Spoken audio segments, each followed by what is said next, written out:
জনগণের ভোটে রাষ্ট্র ক্ষমতায় গেলে ২০,০০০ কিলোমিটার খাল খনন করবে বিএনপি বলে জানিয়েছেন দলটির চেয়ারম্যান তারেক রহমান। রাজধানীর বনানী চেয়ারম্যান বাড়ি মাঠে সাবেক প্রধানমন্ত্রী বেগম খালেদা জিয়ার রুহের মাগফিরাত কামনায় আয়োজিত দোয়া মাহফিল ও মতবিনিময় সভায় তিনি একথা জানান। তারেক রহমান আরও বলেছেন, অনেকদিন পরে দেশে এসেছি, বাইরে থাকতে যা শুনেছি এসে দেখছি ভিন্ন কিছু। রাজনীতিতে বিরোধী দলের সমালোচনা স্বাভাবিক চর্চা, এবার সে চর্চা বদলাতে হবে। সংকট সমাধানে কথা বলতে হবে, কাজ করতে হবে। তারেক রহমান আরও বলেন, জিয়াউর রহমানের খাল খনন কর্মসূচি দেশের বিভিন্ন প্রান্তের মানুষের জন্য গুরুত্বপূর্ণ ছিল।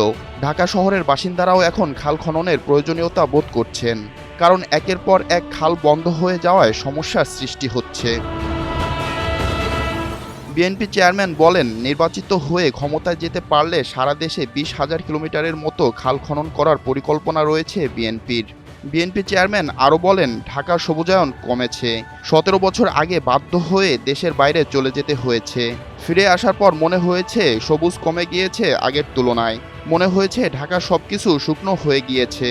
নির্বাচিত হয়ে ক্ষমতায় যেতে পারলে ৫ বছরে ২৫ কোটি গাছ রোপণ করতে চাই আমরা। তারেক রহমান আরও বলেন, প্রত্যেক উপজেলায় সরকারি বেসরকারি নার্সারি সক্ষমতা বাড়িয়ে সে লক্ষ্যে কাজ এগিয়ে যাচ্ছে। দেশব্যাপী পরিবেশকে সহায়তা করবে এমনভাবে বনায়নের পরিকল্পনা চলছে। তারেক রহমান আরও বলেন, পাবলিক বাহন উন্নত করতে পারলে ট্রাফিক সমস্যা সমাধান অনেকটাই সম্ভব। মেট্রো রেল অনেক খরচে, তার জায়গায় মনোরেল ব্যবস্থা চালু করা যায়। বনানী, মোহাম্মদপুর ইত্যাদি বিভিন্ন এলাকা থেকে মনোরেলকে মেট্রো রেলের সঙ্গে যুক্ত করতে পারলে ট্রাফিক সমস্যার সমাধান সম্ভব। বিপ্লব শেখ, এনটিভি অনলাইন।